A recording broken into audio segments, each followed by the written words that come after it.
Audio Jungle. Film dilanjutkan. Hari itu para anggota klub pada lagi sibuk masing-masing. Tak lama datang Ando yang membawa sebuah gitar gitu. Cuma mereka nampak kagak peduli. Ando udah cari perhatian pun kagak ngaruh. Di situ si Hatoko malah menanyakan tas yang ia bawa. Yang pasti isinya gitar. Cuma si Ando menyangkalnya. Bagaimana kalau isinya bukan gitar? Tapi dia mengaku sendiri kalau itu gitar kesayangannya yang bernama Infinity Maria. Tak lama datang si Cipuyu, terus dia tertarik sama gitarnya, cuma sama Ando tidak diperbolehkan. Sampai melas pun wajahnya kagak dikasih, alhasil dia menyuruh Ando menutup mata. Pas ia buka, gitarnya tiba-tiba menjadi dua. Tugas si Ando harus mencari mana yang asli. Kalau yang kagak dipilih berarti dihancurin. Ini udah macam menguji kecintaan sama gitar kesayangannya. Nampak sama persis, alhasil dia menggunakan caranya yaitu dia menghancurkan dua-duanya. Dia nganggap kalau Cipuyu punya rencana lain, kalau itu palsu dua-duanya. Nyatanya si Cipuyu kagak bohong, kalau di situ ada punyanya si Ando. Alhasil dia menyesal, gitarnya hancur, tapi sama si Sayumi diperbaiki. Setelah itu mereka pulang, nampak tas si Ando ketinggalan. Jadi dia menyuruh Hatoko duluan aja. Di sisi lain si Tomoyo masih di klub, dia nampak udah macam kena sindrom juga. Macam si Ando. Kebetulan si Andonya ada di sana. Dia auto malu ketika Ando tahu kalau si Tomoyo juga terkena sindrom. Kini si Ando ada temannya, gak sindrom sendirian. Terus dia melihat di laptopnya si Tomoyo ada sesuatu yang ternyata dia lagi nulis like novel gitu. Di situ dia tambah malu karena dia berhayal dan langsung dituangkan di sana. Cuma Ando merasa kalau itu biasa aja. Tidak membuatnya tertawa. Si Tomoyo pun tenang. Si Ando ngomong begitu. Sebenarnya si Tomoyo pengen jadi penulis, tapi dia lebih senang nulis sebuah kisah gitu. Ando bakalan dukung terus kalau itu membuat si Tomoyo senang. Tapi kalau dia pengen jadi penulis profesional, dia belum mampu mendukungnya. Ini yang bisa dilakukan Tomoyo harus bisa menjalaninya aja. Tomoyo merasa kalau Ando kini berbeda, yang biasanya suka ngehayal jadi tiba-tiba begitu. Terus dia menanyakan lomba yang dia ikuti, ternyata masih gagal dan harus belajar lagi. Di situ si Ando memberikan sedikit hiburan. Keesokan harinya Tomoyo ketahuan main HP di jam pelajaran. Terus pas istirahat dia langsung pergi ke tempat yang sepi. Dan dia nampak senang di sana karena dia berhasil lolos lomba. Ando pun ada di situ, alhasil dia memberitahunya. Kalau dia lolos tahap pertama, Ando mengajak untuk merayakannya, tapi dia gak mau ketahuan dulu sama teman yang lain. Alhasil Ando mengajak pergi berdua. Karena si Tomoyo mau ke restoran cuma bukanya hari Sabtu, Ando siap aja. Malah marinya si Tomoyo terlihat kebingungan mencari baju yang cocok sama dia. Sampai akhirnya dia memilih yang biasa-biasa aja. Singkat cerita si Tomoyo pun ketemuan di situ. Dia masih takut karena dia pakai rok pendek. Tak lama si Ando pun datang menggunakan pakaian yang tidak biasa. Kayaknya itu setelan yang disarankan kakaknya. Terus mereka menuju ke restoran itu. Di situ terdapat paket terjangkau buat yang berpasangan.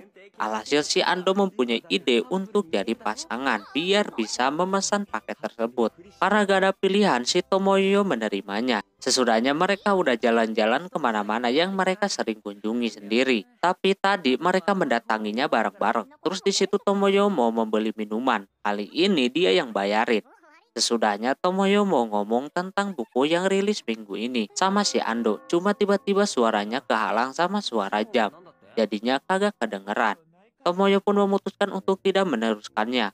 Di sisi lain ketika Hatoko lagi jalan-jalan, dia melihat Ando dan Tomoyo lagi jalan berdua. Singkat cerita, Ando mendapatkan sebuah kejutan dari temannya, yaitu sebuah game. Dia terharu dikasih kejutan kayak gitu. Sebelumnya, si Sayumi mempunyai rencana untuk melupakan kekuatan yang dimiliki mereka dan menjadi murid SMA biasa. Cuma di situ si Ando menolak karena sayang aja gitu. Udah dapat kekuatan malah dihilangin gitu aja. Di situ Sayumi mau membuktikan tanpa kekuatan pun mereka bisa kuat. Kembali lagi hari itu, si Sayumi kagak masuk karena demam. Dia mengerjakan game buat si Ando sendirian. GG banget, anak SMA udah bisa buat game sendiri. Mereka mau menjenguknya rame-rame tapi takut gak enak. Alhasil si Ando lah yang berangkat ke sana. Nampak rumahnya gede banget. Tak lama Sayuminya muncul menggunakan kacamata dan baju tidur. Nampak dia sekarang demamnya udah mendingan. Mata si Ando tertuju ke baju dan kacamatanya yang membuat si Sayumi malu dipuji.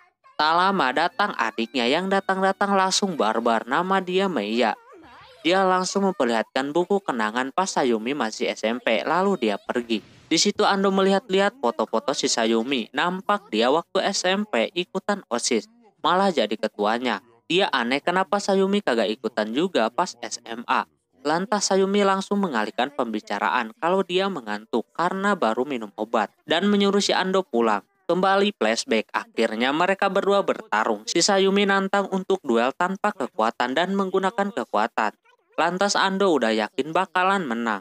Cuma Sayumi yang jago bela diri auto dihajar tuh si Ando. Kembali lagi, Sayumi kali ini tidak ikutan ke klub karena ada urusan. Mereka merasa aneh. Terus Ando menceritakan situasinya kemarin kalau dia tiba-tiba kayak ngusir gitu ke si Ando. Tak lama kebetulan si Maya nelpon karena kartu nama si Ando jatuh. Sekalian aja dia menanyakan si Sayumi kemarin gimana kondisinya ketika si Ando pulang. Terus dia menanyakan kenapa Sayumi kagak ikutan jadi OSIS lagi. Di situ dia menjelaskan kalau Sayumi dulu waktu SMP, ketika dia jadi ketua OSIS, dia orang yang perfeksionis. Jadi dia menyuruh anggota OSISnya pun harus perfeksionis juga. Alhasil anggotanya pada keluar. Terus si Ando menanyakan lagi ke si Kudo, kenapa Sayumi kagak ikutan jadi OSIS. Yang pasti Kudo melihat kalau dia terhalang sama kekuatan dia, yang harus Sayumi tutupi. Jadi Ando merasa kalau itu salahnya, alhasil dia ke rumahnya si Sayumi lagi. Lalu flashback lagi, Ando udah babak belur, tapi dia masih belum menyerah. Si Sayumi pun membiarkan si Ando mengeluarkan kekuatannya. Pas dikeluarkan, dia langsung diserang kayak gitu. Sayumi berniat mau menghilangkan kekuatannya itu. Terus Ando udah nyampe di rumahnya Sayumi. Kebetulan dia juga baru nyampe. Dia meminta maaf karena udah menghalangi si Sayumi buat ikutan OSIS. Harusnya dia dulu menurutinya untuk tidak menggunakan kekuatannya lagi. Tapi dia tidak merasa begitu. Terus kejadian kemarin ia ngantuk pun dia jujur emang ngantuk. Dan hari itu kenapa dia gak ke klub, dia mau beli lensa kacamata. Dan dia pun memberikan buktinya. Alhasil si Ando percaya. Terus Ando menanyakan apakah dia gak ikutan OSIS gara-gara kekuatannya itu. Ternyata emang benar adanya. Ternyata yang tadinya mau diilangin kekuatannya malah makin menjadi-jadi. Ando sebenarnya udah tahu dari awal kalau kekuatannya gak bakalan bisa hilang. Sayumi sia-sia udah duel sama Ando. Sayumi cuma takut aja kekuatannya nanti bisa berdampak buruk buat yang lain. Tapi Ando mengatakan kalau kekuatan itu cuma buat happy-happy doang. Dia sebenarnya pengen jadi OSIS lagi buat nebus kesalahannya waktu SMP yang begitu perfeksionis. Karena manusia mah gak ada yang lebih baik, makanya neneknya pernah bilang jadilah wanita yang baik. Sebenarnya yang dimaksud omongan itu adalah kalau dulunya si Sayumi emang sering dikasih masukan sama neneknya. Yang intinya lebih baik diakui sebagai satu-satunya daripada ngaku-ngaku jadi nomor satu. Di situ Ando salah ngomong yang membuat si Sayumi pengen ngajarin sesuatu supaya tahu perasaan wanita. Singkat cerita menceritakan waktu Hatoko masih kecil yang ketakutan. Di situ ada si Ando yang tahu tempat persembunyian si Hatoko. Dia dengan sengaja menekan alarm darurat karena lihat di TV. Di luar pun para murid-murid udah pada kumpul semua gara-gara alarm itu. Si Ando bakalan ngebantuin si Hatoko untuk meminta maaf kepada gurunya. Nampak udah dari kecil si Ando mempunyai sindrom. Bangun tidur si Ando udah dibarbarin sama kakaknya yang galak.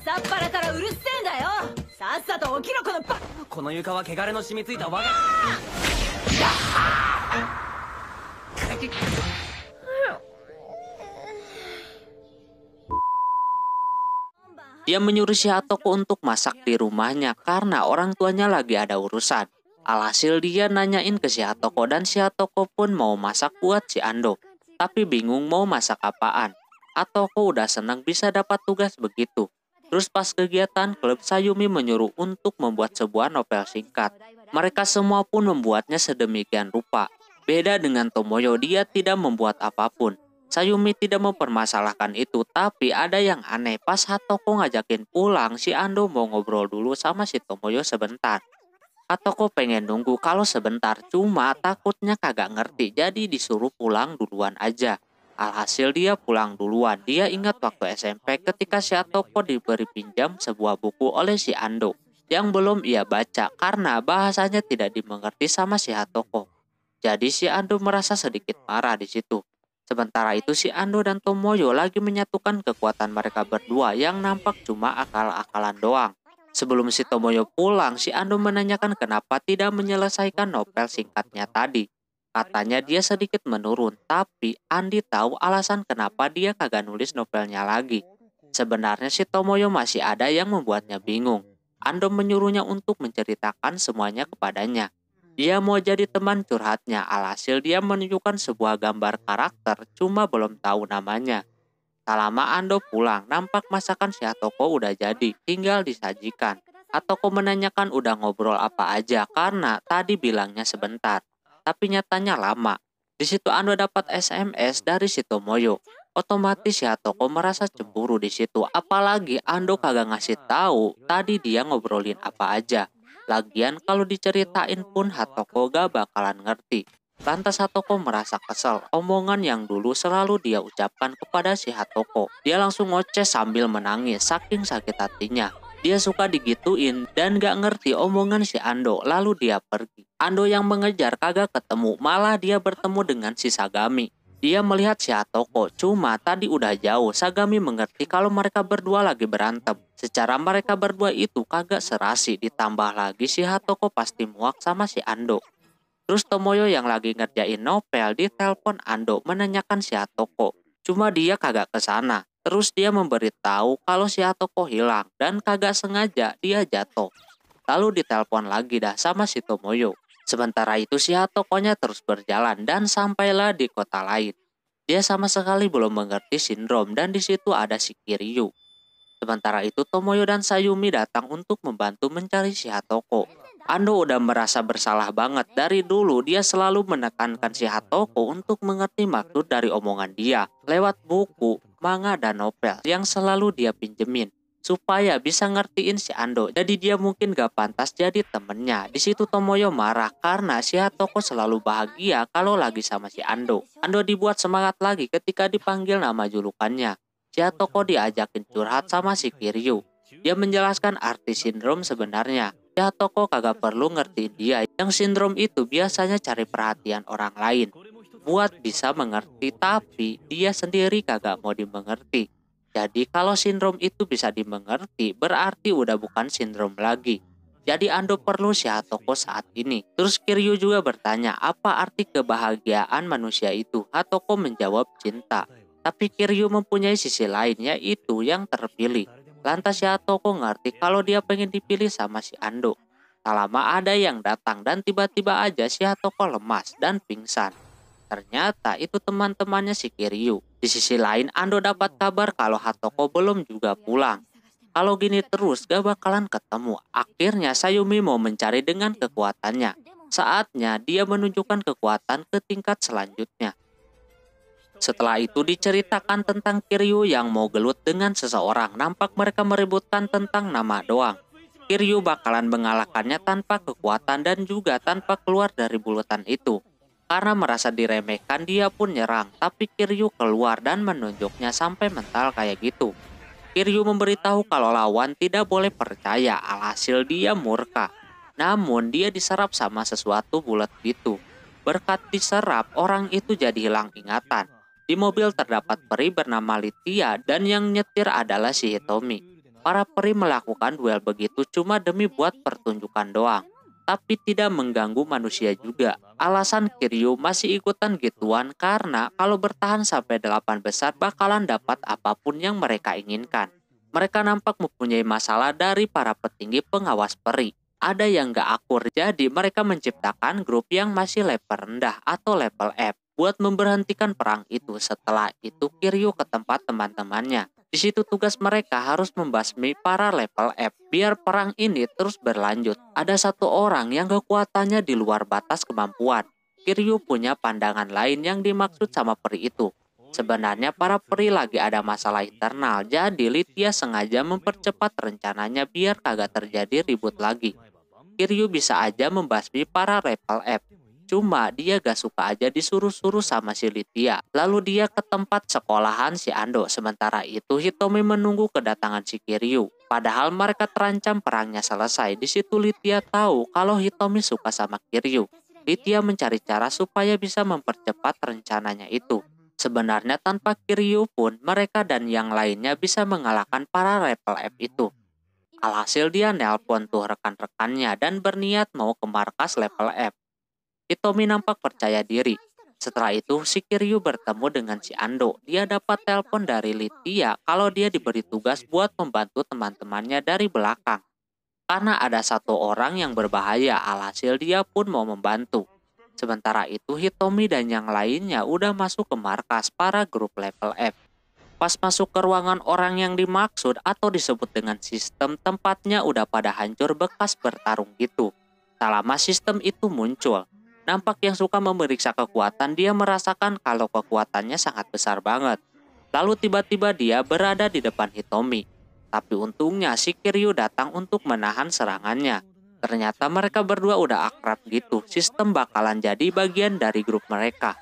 Dia bisa diajak kayak gitu gara-gara permen doang. Tak lama pas Kiryu mau pulang, Hitomi melihat luka di perutnya. Yang sepertinya dia bertarung sama sistem sebelum mereka pada datang. Terus mata si Kiryu bermasalah karena sering dipakai. Dia mau nyari teman yang bisa nyembuhin. Dia ingat grupnya si Ando itu ada orangnya. Tapi ya itu, mereka salah nangkep. Yang harusnya Sayumi malah si Hatoko. Sedangkan di sisi lain grup Ando berkumpul untuk memanggil si Hatoko dengan kekuatan si Sayumi. Awalnya dia mengabsen satu-satu. Nah di situ yang harusnya berlima kini berempat. Dia langsung mengeluarkan kekuatan restorasi yang membuat Hatoko yang ada di si Kiryu kini berpindah tempat jadi berada di klub. Sayumi berhasil membawanya pulang. Hatoko langsung kaget dia berada di situ dan yang lainnya pun ada di situ. Dia agak ingat sesuatu ketika pas ia pingsan, tapi si Ando langsung meminta maaf atas perbuatan dia. Di situ malah saling mengaku salah. Terus si Tomoyo mau nggak mau harus mengakui kalau dirinya mau jadi penulis novel. Di akhir-akhir ini suka dibantuin sama si Ando, dan tadi pun dia sama Ando demikian. Lantas Hatoko tenang kalau ceritanya begitu. Ando masih merasa belum bisa kalau tidak ada si Hatoko di hidupnya. Pas dia mau ngomong kayak nembak gitu, ternyata sindromnya kumat dan ngajak untuk menjadi temannya. Alhasil dia terima. Hatoko merasakan tangannya si Ando anget. Sindrom Ando masih muncul, tapi katanya anget beneran. Lagi enak-enak, Cipuyu meminta membukakan makanannya. Ando pun membukanya dengan sangat keras, menggunakan tenaga besarnya yang membuat kekuatannya kebangun. Tapi parahnya kekuatannya itu udah kelewatan.